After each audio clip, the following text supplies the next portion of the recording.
Sir আপনার parcel. তুমি তাড়াতাড়ি ভেতরে এসো। কি হচ্ছেটা কি? আরে আমার হাতটা তুমি ছাড়ো। তাড়াতাড়ি তোমার ড্রেসটা চেঞ্জ করে নাও। এটা কি অসভ্যতামি হচ্ছে? আমি তোমাকে সব খুলে বলছি। আগে তুমি এটা আমাকে দাও, এখানে রাখো। তুমি এই শাড়িটা পরে তাড়াতাড়ি আমার বউ সেজে রেডি হয়ে যাও। আপনি কি পাগল হয়ে গেছেন নাকি? একই জোর করে আমাকে ঘরের মধ্যে টেনে নিয়ে আসলেন, আবার বলছেন ড্রেস চেঞ্জ করতে, আরেকবার বলছেন শাড়ি পরে আমার বউ হয়ে যেতে। আরে আরে আস্তে কথা বলো, দেয়ালেরও কান আছে, সবাই শুনে ফেলবে, উল্টো পাল্টা ভাববে। দেখো আমি তোমাকে সব বুঝিয়ে বলছি। আসলে আমি অফিসে বলেছি যে আমি বিবাহিত, আর সেটা শুনে আমার বস আমার স্যালারিও বাড়িয়ে দিয়েছে। আর আজকে হঠাৎ করে উনি আমাকে বলছে যে আমার ওয়াইফকে নিয়ে নাকি আমাকে অফিসে যেতে হবে। এখন যদি বস জানতে পারে যে আমি অবিবাহিত, তাহলে তো উনি আমাকে কাজের থেকেই বার করে দেবে। তুমি প্লিজ এই শাড়িটা পরে রেডি হয়ে নাও। তুমি আমাকে যত টাকা বলবে আমি তোকে তত টাকা দেবো। টাকা? ঠিক আছে, 10,000 টাকা নেবো কিন্তু। মাত্র 10,000-এই ডান? হ্যাঁ হ্যাঁ, 10,000-এই ডান। এনাও এটা ধরো। আজকে বস যদি জেনে যায় চাকরিটা আমার যাবে। এনাও 10,000 টাকা। তুমি তাড়াতাড়ি রেডি হয়ে নাও, আমাদেরকে এখনই বেরোতে হবে। চেঞ্জ কোথায় করব? চেঞ্জ আবার কোথায় করবে? এখানেই করবে। তাই নাকি? এই যে মজাটা করলে না, এর জন্য 2,000 টাকা দাও। হ্যাঁ 2,000 টাকা আমাকে দাও। আগে তো নিজেকে বাঁচাই, তারপর দেখছি।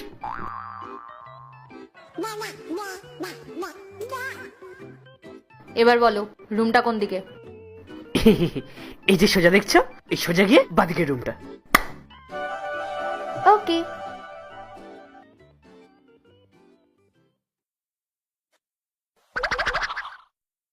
মে I come in sir? Rohan, yes, come in. আসো।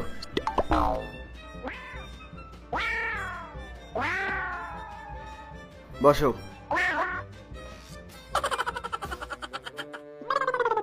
Sir, meet my wife, meet my real wife.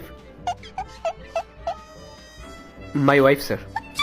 তাহলে রাহুল, ইনি তোমার ওয়াইফ? তা ইনি ঘুমটা দিয়ে বসে আছেন কেন? আজকের দিনেও তুমি তোমার ওয়াইফকে এতটা শাসনে, এতটা সংস্কারে রেখেছো যে উনি বাইরে কোথাও বেরোলে মাথায় ঘুমটা দিয়ে রাখেন? আরে না না স্যার, এরকম কোনো ব্যাপার না। আসলে ও তো খুব লাজুক, ওই জন্যই ঘুমটাটা দিয়ে বসে আছে। কোনো ব্যাপার না স্যার, আমি ওকে ঘুমটা তুলে দিতে বলছি। কি গো, ঘুমটাটা তোলো। না আমি ঘুমটা তুলতে পারবো না। রাহুল, উনি কি তোমার রিয়েল ওয়াইফ না? হ্যাঁ হ্যাঁ স্যার, ও ও তো আমার সত্যিকারেরই ওয়াইফ। তাহলে ইনি ঘুমটা তুলছেন না কেন? তুমি তো সারা অফিস এটা বলে মাথায় করে রেখেছো যে তোমার ওয়াইফ খুব সুন্দর। তাহলে ওনাকে ঘুমটাটা তুলতে বলো, আমিও একটু দেখি। কারেক্ট আছে স্যার, একদম কারেক্ট আছে। আমি ওকে বলছি ঘুমটা তুলতে, আমি বলছি। বাবু, ঘুমটাটা তোলো। তুমি আমার থেকে 3-4 হাজার টাকা বেশি নিয়ে নিও, কিন্তু আমাকে ঘুমটা তুলতে বলো না। রাহুল, তুমি তোমার ওয়াইফকে এখনো কুসংস্কারে রেখেছো যে ও সবার সামনে ঘুমটা দিয়ে থাকে? আরে না না স্যার, এটা তো সংস্কার। আমি কথা বলছি স্যার, আমি বলছি তো। বাবু, ঘুমটাটা তোলো না। বেবি, তুমি তো জানোই আমি পরপুরুষকে মুখ দেখাই না। রাহুল, এই গলার আওয়াজটা আমার খুব চেনা চেনা লাগছে। আপনি একটু আপনার ঘুমটাটা ওঠান না, আপনার গলার আওয়াজ আমার খুব চেনা লাগছে। হ্যাঁ হ্যাঁ হ্যাঁ হ্যাঁ, আরে ওঠাও না। বাবু, টাকা দিয়েছি না তোমাকে, ঘুমটাটা তোলো। তুমি তোমার ওই 10,000 টাকাটা ফেরত নিয়ে নাও, কিন্তু আমি ঘুমটা তুলতে পারবো না। টাকা ফেরত? টাকা ফেরত দিয়ে দেবো, এটা আবার কেমন কথা? তুমি কি আমাকে কেস খাবে নাকি? দেখে 2-3 হাজার টাকা বেশি নিয়ে নিও, কিন্তু ঘুমটাটা তোলো। রাহুল, তুমি আর তোমার ওয়াইফ মিলে তখন থেকে কি ফুসুর ফুসুর করছো? তুমি তো পুরো অফিসটাকে মাথায় তুলে রেখেছো এই বলে যে তোমার ওয়াইফ নাকি খুব সুন্দর, ভদ্র, আদর্শবান, সংস্কারী। কিন্তু তোমার ওয়াইফ তো ঘুমটা ওঠাচ্ছে না। আমি তো ওনাকে দেখলামই না। তুমি আমাকে মিথ্যা কথা বলেছো, তাই না? দেখো, এসব যদি মিথ্যা কথা হয়, কারণ তুমি খুব ভালো করেই জানো আমি মিথ্যা কথা পছন্দ করি না, তোমার চাকরি নিয়ে সমস্যা হয়ে যাবে। তুমি ঘুমটাটা সরাবে কি না? সরাবো না। সরাও। না। সরাও। না। সরাও। বেবি বেবি, এই প্রজেক্টটা একটা সাইন করে দাও না। বেবি, তুমি কেন কষ্ট করে আসতে গেলে? আমাকে একটা কল করে দিতে, আমি নিজেই চলে যেতাম তোমার কাছে। বেবি, কোথায় সাইন করব? এই যে বেবি এখানে। বাবা, এত পিরিত। আরে ঢাকনাটা খোলো। বেবি, আজকে না তোমাকে খুব সুন্দর লাগছে। সুন্দর লাগছে? কই, আমাকে তো এসব কমপ্লিমেন্ট দেয় না। আচ্ছা বলছি, তুমি লাঞ্চ করেছো সোনা? আমি কি তোমাকে ছাড়া খেতে পারি বলো? কি কেয়ার? কই, আমি যদি না খেয়ে থাকি আমাকে তো একবারও জিজ্ঞাসা করে না। ঠিক আছে, তুমি বাইরে গিয়ে ওয়েট করো, আমি এক্ষুনি আসছি।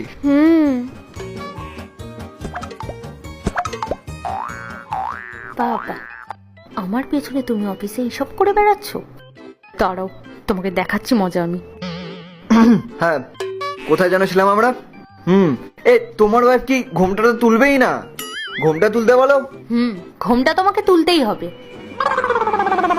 পূজা, তুমি বিয়ে করে নিয়েছো? আমি বিয়ে করেছি কি করিনি সেটা তুমি তোমাকে পরে বলছি। আগে বলো এসব কি চলছে? হ্যাঁ, তুমি যে আমাকে রোজ বলো আমার অফিসে খুব প্রেশার, তাই জন্য আসতে লেট হয়ে যাচ্ছে। এইটা তোমার লেট হওয়ার কারণ বলো? না না পূজা, তুমি যেগুলো ভাবছো ওগুলো কিছুই ঠিক না। কিন্তু তুমি আমাকে একটা কথা বলো, তুমি রাহুলের সাথে কি করছো? তুমি কি রাহুলকে আবার বিয়ে করেছো? স্যার, বলছি আপনারা কি আগে থেকে একে অপরকে চেনেন? ওয়াইফ হয় ও আমার। ও আচ্ছা, ওয়াইফ হয়। ওয়াইফ ওয়াইফ ওয়াইফ হ্যাঁ, ও আমার ওয়াইফ। আচ্ছা পূজা, তুমি বলো কি চলছে এসব? আমি তো ওর বাড়িতে পার্সেল দিতে গেছিলাম, আর ও তখন আমাকে বলছে যে তুমি এই শাড়িটা পরে আমার বউ সেজে নাও, আমার বসের সামনে বউ হওয়ার অ্যাক্টিং করবে, তাই এটা আমি করেছি। আর রোহান, ও আমাকে টাকা দিয়েছিল এটা করার জন্য, তাই আমি করেছিলাম জানো। এক মিনিট, তুমি ওকে টাকা দিয়েছো কেন? ওয়াইফের অ্যাক্টিং করার জন্য? হ্যাঁ হ্যাঁ স্যার, আমি ওকে 10,000 টাকা দিয়েছিলাম আমার ওয়াইফ সেজে নাটক করার জন্য। ও আমার ফেক ওয়াইফ, আমাদের মধ্যে কোনো বিয়েটি হয়নি। মানে? দেখুন স্যার, এতক্ষণ ধরে যেটা চলছিল সেটা একটা মিথ্যে নাটক ছিল, আপনাকে চিট করা হচ্ছিল। কিন্তু এখন যখন বিষয়টা একজনের সংসারের উপর এসে গেছে, তখন আমার মনে হলো আমার সত্যিটা বলে দেওয়া উচিত। উনি আমার বউ না স্যার, ইভেন আমার তো এখনো বিয়েই হয়নি। মানে অ্যাকচুয়ালি আমি এগুলো এই কারণেই করেছি, কারণ আমি দেখেছি অফিসে যারা বিবাহিত আপনি তাদেরকে বেশি ফ্যাসিলিটি দেন, মানে তাদের স্যালারিও তাড়াতাড়ি বাড়িয়ে দেন, তাদেরকে টাইম মতো ছুটিও দিয়ে দেন। তাই আমিও ভাবলাম যে আমি যদি বলি আমি বিবাহিত, তাহলে আপনি আমার স্যালারিটাও বাড়িয়ে দেবেন, আমাকে তাড়াতাড়ি ছেড়েও দেবেন। আমি ভাবলাম যে ম্যাটারটা এখানেই ক্লোজ হয়ে যাবে। আর হঠাৎ করে আপনি আমাকে বললেন যে আমার ওয়াইফকে অফিসে নিয়ে আসতে। তখন আমি বুঝতে পারছিলাম না যে আমি কি করব। আর আজকে যখন উনি আমার বাড়িতে ডেলিভারি দিতে আসলো, তখনই আমার মাথায় এই প্ল্যানটা আসলো। আর আমি ওনাকে আমার ওয়াইফ সাজিয়ে এখানে নিয়ে আসলাম। ইভেন আমি তো ওনার নামও জানি না, এই আপনার মুখে এখন শুনলাম। কি যেন নাম আপনার বললো? পূজা। পূজা। তার মানে তুমি এতক্ষণ নাটক করছিলে যে ও তোমার গৃহিণী। আচ্ছা, তুমি যে স্যালারি বাড়ানোর জন্য এত নাটক করলে, এবার তোমার স্যালারিও কাটবে আর কাজও বাড়বে, বুঝলে তুমি? আর তুমি তুমি এতক্ষণ ওর সাথে মিলে গল্প বানাচ্ছিলে। নিজের মা বাবাকে ফোন করো আর এই সমস্ত গল্প তাদেরকেও শোনাও। বাবা মাকে কেন ফোন করতে যাব? আমি তো কোনো অন্যায় করিনি, বরং তুমি যেটা করেছো সেটা অন্যায়। আমাদের বিয়ের সময় তো তোমার বাবা মা খুব বলতো আমার ছেলে খুব ভদ্র, খুব ভালো, খুব আদর্শবান। এই তোমার আদর্শ? বাড়িতে বউ থাকতো তুমি অফিসে ফষ্টি নষ্টি করে বেড়াচ্ছ। আরে তুমি আমার কথা বিশ্বাস কেন করছো না? আমি সত্যি কথা বলছি। তুমি থাকোই শাকচুন্নির সাথে। ডিভোর্সের পেপার আমি তোমার বাড়ি অব্দি পৌঁছে দেবো। চললাম আমি। আরে পূজা, পূজা!